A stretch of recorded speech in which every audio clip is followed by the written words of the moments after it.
Hello everyone, welcome back to Lakshya academy. आप सभी का स्वागत है हमारे इस प्लेटफॉर्म पे जिसका नाम है लक्ष्य एकेडमी। हम यहाँ 100 डेज का चैलेंज कर रहे हैं। I think we have to speed it up, क्योंकि न्यूज आ रही है कि ये आपका 15 डेज में एग्जाम है ना। तो स्पीड करेंगे थोड़ा सा। ठीक है, इस यूनिट को तो जैसे हमने शेड्यूल कर रखा है वैसे करेंगे। इसके बाद जो आपकी क्लासेस हैं उसको हम थोड़ा स्पीड अप करेंगे। ओके, कोशिश करेंगे कि एक क्लास में ज्यादा कॉन्सेप्ट हम कर सके। ओके, चलिए देखिए, ये 41 रिसर्च मेथड, हम हाइपोथेसिस टेस्टिंग की तरफ हैं अपने। चलिए, जो भी स्टूडेंट फर्स्ट टाइम हमारे चैनल पे आए हैं, लिंक हो जाएंगे, PDFs are there which will be helpful for your preparations. ठीक है, तो आप जरूर से ज्वाइन करें लक्ष्य एकेडमी को। लिंक गिवन है आपके डिस्क्रिप्शन बॉक्स में, वहां जाके आप हमसे कनेक्ट हो जाएंगे। किसी भी स्टूडेंट को अभी भी टाइम है, अगर आपको कॉम्प्रिहेंसिव बैचेस लेने हैं तो आप ले सकते हैं। डिटेल क्लासेस अवेलेबल हैं, पीडीएफ्स हैं जो कि हेल्पफुल होंगे, आपके मॉक टेस्ट है, प्रिपरेशन को बूस्ट करेंगी। आप जरूर से ले लीजिए। लाइव एंड रिकॉर्डेड क्लासेस हैं, कोई कॉन्सेप्ट नहीं क्लियर है तो उसको कर सकते हैं। डिस्काउंट इज देयर, 22% का डिस्काउंट है। PO22 का कोड लगाना है आपको। ओके, चलिए आते हैं कमिंग टू द सेशन। देखिए, हमने इससे पहले वाली क्लास में बात की है कि हमारे पास दो तरीके की, जो एक रिसर्चर है वो परिकल्पना करता है। ठीक है, दो तरीके की स्टेटमेंट्स लेता है। एक लेता है नल हाइपोथेसिस, जिसको आप दिखाते हैं H0 से। दूसरा लेता है वो H1, या फिर इसी को हम HA या H कैपिटल A के नाम से जानते हैं, रिप्रेजेंट करते हैं ऐसे हम। इसको हम बोलते हैं ऑल्टरनेटिव हाइपोथेसिस। ठीक है, इसका एक और नाम होता है रिसर्चर्स हाइपोथेसिस, कि रिसर्चर ने जो परिकल्पना की है, रिसर्चर ने जो हाइपोथेसिस बनाई है, जिसको वो टेस्ट करेगा, चेक करेगा। ठीक है, कैसे चेक करेगा? Through the help of your statistical tool. ठीक है, जो सांख्यिकी के जो आपके तरीके हैं, उन तरीकों से ये क्या करेगा, इसको चेक करेगा कि जो मैंने जो एक परिकल्पना की है वो परिकल्पना कितनी हद तक सार्थक है। ठीक है, और जो ये H0 है, नल हाइपोथेसिस, ये नल हाइपोथेसिस क्या है? ये जनरली आपका सही ही होता है। ऐसी बात जो दुनिया ऑलरेडी जानती है, जिसको दुनिया मानती है। Okay, this is your null hypothesis. Okay, अब देखिए, हमने कल क्या देखा कि जो आपका H0 है is always equal to the population parameter. ठीक है, पॉपुलेशन पैरामीटर्स के हमेशा बराबर होता है। लेकिन जो आपका H1 है, alternative hypothesis, is not equal to population parameter. ठीक है, अब नॉट इक्वल टू के कहने का मतलब क्या है? It can be greater than, it can be smaller than. बराबर नहीं है तो मतलब क्या? बराबर नहीं है तो या तो वो ज्यादा होगा या तो वो कम होगा, है ना। अगर बराबर होता तो ज्यादा कम की बात नहीं आती, बट अगर बराबर नहीं है तो मतलब क्या है कि या तो वो ज्यादा है वो वैल्यू, या तो फिर वो कम वैल्यू है। इतनी चीजें हमने कल डील की थी आपकी। देखिए, अब हमको दो तीन चीजें यहाँ पे जाननी है। देखिए, एक होता है आपका क्रिटिकल रीजन, उसी को हम क्या बोलते हैं? Rejection region. ठीक, मान लीजिए कि आपने अपना जो ये जो ऑल्टरनेट हाइपोथेसिस है, इसको आपने टेस्ट किया और इसकी वैल्यू जो है वो क्या है? आपकी पॉपुलेशन पैरामीटर के बराबर नहीं आई, कम या ज्यादा आई। ठीक, तो क्या है? देखिए, तो ये कम और ज्यादा जो आएगी तो इसका क्या है? इस वैल्यू का ये जो है ये क्रिटिकल रीजन। देखिए, जैसे क्रिटिकल रीजन क्या है आपका, कि मान लीजिए ये जो वैल्यू है, ये ग्राफ है। अब जो कुछ वैल्यू आई होगी, वो वैल्यू आपके इसी ग्राफ पे कहीं ना कहीं आएगी। ये ग्राफ है हमारा, इस पे हमारी वैल्यू आएगी।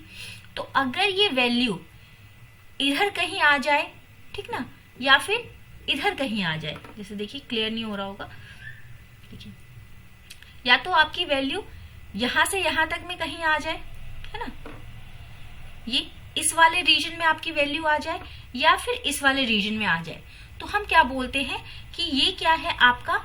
अगर इन सब रीजन में आ गया तो इसका मतलब क्या कि हम जो नल हाइपोथेसिस है ना, ये नल हाइपोथेसिस जो है वो क्या होगा? रिजेक्ट हो जाएगा। मतलब जो बात दुनिया पहले से जानती है वो रिजेक्ट हो जाएगी। ओके, अगर इन एरियाज में आ गया तो, और इनके आने की संभावना क्या होती है? संभावना को हम क्या बोलते हैं? पी वैल्यू, यानी कि प्रोबेबिलिटी वैल्यू। अब देखिए, दो तीन चीजें यहां से आ रही हैं। देखिए, ये वाला जो रीजन है आपका, ये जो 95% एरिया दिखा रहा है, ये 95% एरिया आपका क्या दिखाता है? Acceptance region. ठीक है। इसी को हम आगे जाके क्या बोलेंगे, यहाँ पे जो वैल्यूज आएंगी उसको हम क्या बोलेंगे, सिग्निफिकेंट वैल्यूज, ठीक है, सिग्निफिकेंट वैल्यू। इन दो एरियाज में जो वैल्यू आती है वो क्या होती है, रिजेक्टेड। मतलब अगर यहाँ या फिर यहाँ अगर हमारी वैल्यू आई तो हम क्या करेंगे, रिजेक्ट कर देंगे नल हाइपोथेसिस को। ऐसी हाइपोथेसिस को हम मना करेंगे जो कि दुनिया मानती है कि सही है, ठीक। तो इसके चांसेस क्या होते हैं, इसकी प्रोबेबिलिटी क्या होती है आपकी 0.05%, यानी कि 5%, है ना, यही हुआ ना। इसकी दो और वैल्यूज होती हैं। पी वैल्यू जो है वो 3 तरीके की होती है आपकी। एक होती है 5% की, जैसा कि इसमें हमको दिख रहा है 95% क्या है हमारा एक्सेप्टेंस एरिया है। 5% ही ऐसी संभावना होती है कि हमारा जो नल हाइपोथेसिस है वो गलत साबित हो जाए, ठीक है। एक होता है 5% का हम लेते हैं, मतलब रिसर्चर्स पे डिपेंड करता है कि कितने परसेंट का लेता है, 5% का, 1% का और 10% का। देखिए इसमें कॉन्फिडेंस कुछ ज्यादा हो गया है ना, कि हम कुछ ज्यादा ही कॉन्फिडेंट हो गए कि ये गलत हो ही नहीं सकता। इसमें हमने नल हाइपोथेसिस को रिजेक्ट करने के लिए बहुत सारा स्कोप छोड़ दिया। हमने 10% ऐसा रख लिया कि नल हाइपोथेसिस जो है वो रिजेक्ट हो जाएगा, है ना। तो ये दोनों में से हम ज्यादा नहीं लेते, बहुत से केसेस में लिया जाता है, बट सबसे ज्यादा जनरली एक्सेप्टेड जो है वो 5% प्रोबेबिलिटी वैल्यू, 5% सिग्निफिकेंस लेवल आपका माना जाता है। ओके, इतनी चीजें याद रखेंगे कि देखिए ये 5% है, 5 का अगर आप आधा करेंगे, ये राइट साइड है आपका, दो पार्ट्स में हमको डिवाइड करना है क्योंकि ये हमारा सिमेट्रिक डिस्ट्रीब्यूशन है, सिमेट्री है, दोनों तरफ बराबर है। तो 5 को हम डिवाइड कर देते हैं 2 से, है ना। 0.05 को अगर आप 2 से डिवाइड करोगे तो आपका ये क्या देगा, ये वैल्यू देगा, है ना, 0.025 आपको देगा। तो 0.025 राइट हैंड साइड में एंड 0.025 लेफ्ट हैंड साइड में, ठीक है, दोनों तरफ। क्यों, क्योंकि इसकी वैल्यू ज्यादा भी आ सकती है, कम भी आ सकती है, तो दोनों तरफ जा सकती है। 2 टेल्ड वाली जो हमने बातें की थी वो 95% चांसेस आपके रहते हैं कि ये एक्सेप्ट ही होगा। क्यों, क्योंकि दुनिया ऑलरेडी इस बात को मानती है। चलिए 1 बाय 1 देख लेते हैं। ये हिंदी वाले स्टूडेंट्स देख लेंगे, परेशान नहीं होंगे कि हमको हमारे लिए नहीं है कुछ। सिग्निफिकेंस लेवल आपको बता दिया है। सिग्निफिकेंस लेवल क्या है, जहां पे आपका एक्सेप्ट होता है, वो वाला रीजन जहां पे आपका जो है नल हाइपोथेसिस एक्सेप्ट होता है। तो ये इसका क्या है आपका, ये 95% हो सकता है, इस केस में 95% होता है, इस केस में आपका 99% होता है और इस केस में आपका 90% होता है, ठीक है। सबसे ज्यादा पॉपुलरली यूज क्या है आपका 95%, क्योंकि इसमें हम दोनों को बराबर बराबर तरजीह देते हैं, ना हम बहुत ज्यादा कॉन्फिडेंट है, ना ही हम बहुत ज्यादा होपलेस है।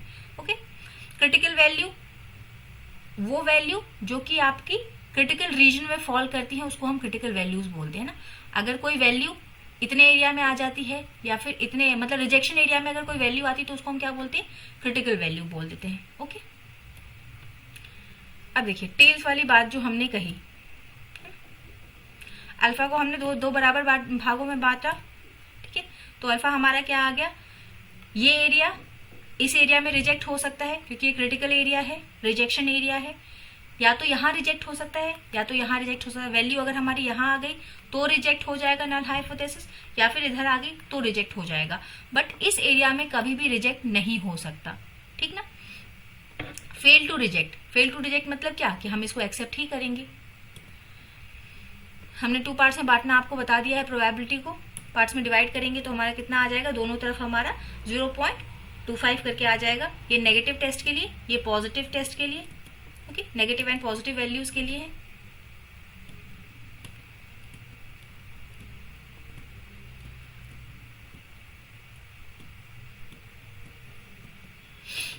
पी वैल्यू बता दिया आपको, पी वैल्यू क्या होती है आपकी, ठीक है।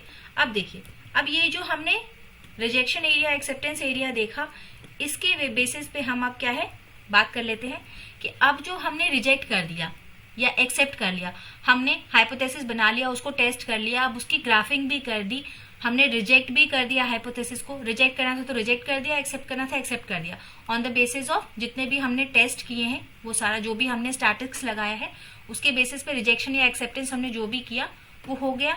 अब हमको क्या करना है, डिसीजन लेना है। अब हमको अपना रिपोर्ट लिखना है, एक डिसीजन लेंगे हम अब हमने क्या फाइंड किया हमारे रिसर्च में, वो डिसीजन लेंगे और उस डिसीजन को क्या है अब हम राइटिंग करेंगे उसकी, है ना। तो देखिए, या तो हमने क्या किया होगा कि we have rejected the null hypothesis, या तो हमने नल हाइपोथेसिस को रिजेक्ट कर दिया होगा, या we have failed to reject the null hypothesis, या फिर हमने नल हाइपोथेसिस को एक्सेप्ट कर लिया होगा। दो ही बातें की होंगी, है ना। तो देखिए, अगर जो है आपकी P value is less than और इक्वल टू अल्फा, ठीक है, मतलब कि जो अगर अल्फा से बराबर, मतलब ये जो अल्फा था हमारा 0.5 वाला, अगर उस लेवल के बराबर, है ना, या फिर उस रीजन में कम में आ गया, तो क्या है, हम क्या करते हैं, उसको रिजेक्ट कर देते हैं। और अगर हमारा P value is greater than, यानी कि 0.025 से अगर ज्यादा आ गया, है ना, इससे ज्यादा आ गया मतलब क्या है, वो इधर शिफ्ट हो जाएगा, है ना। दोनों ही साइड में अगर इस वैल्यू से आगे हम बढ़ गए तो क्या है, हम एक्सेप्टेंस वाले एरिया में आ गए, तो हमने नल हाइपोथेसिस को एक्सेप्ट कर लिया। कॉन्फिडेंस लेवल आपको बताया मैंने। तो देखिए, अब क्या हो सकता है, हमारे टेस्ट के बेसिस पे हमसे दो तरह की गलतियां हो सकती हैं। या तो हमसे टाइप 1 एरर हो सकता है, जिसको हम कैसे दिखाते हैं, अल्फा से दिखाते हैं। और इस टाइप 1 एरर का मतलब क्या होता है कि ये टेक्निकल वर्ड्स हैं, हम रिपोर्ट राइटिंग में लिखते हैं। टाइप 1 एरर का मतलब क्या होता है, it is a mistake of rejecting the null hypothesis when it is true, ठीक है, कि हमने क्या किया कि जो दुनिया कह रही थी, अभी तक दुनिया पूरी मान रही थी कि ये बात सही है, हमने उसी बात को गलत कर दिया, ठीक, जबकि वो सही थी, है ना। जैसे कि हमने कहा कि जो सूर्य है वो सेंटर में है सोलर सिस्टम के, ठीक है, हमने इस बात को कहा कि हमने अपने टेस्ट के बेसिस पे कहा कि ये बात गलत है, ठीक है। तो हमने क्या किया, एक सही बात को गलत साबित कर दिया। तो हमसे क्या हो गई, यहाँ पे टाइप 1 की एरर हो गई। ओके, दूसरी एरर आती है आपकी टाइप 2 एरर। टाइप 2 का एरर क्या है, इसको हम टाइप 2 एरर क्या है, टाइप 2 एरर को हम दिखाते हैं बीटा से।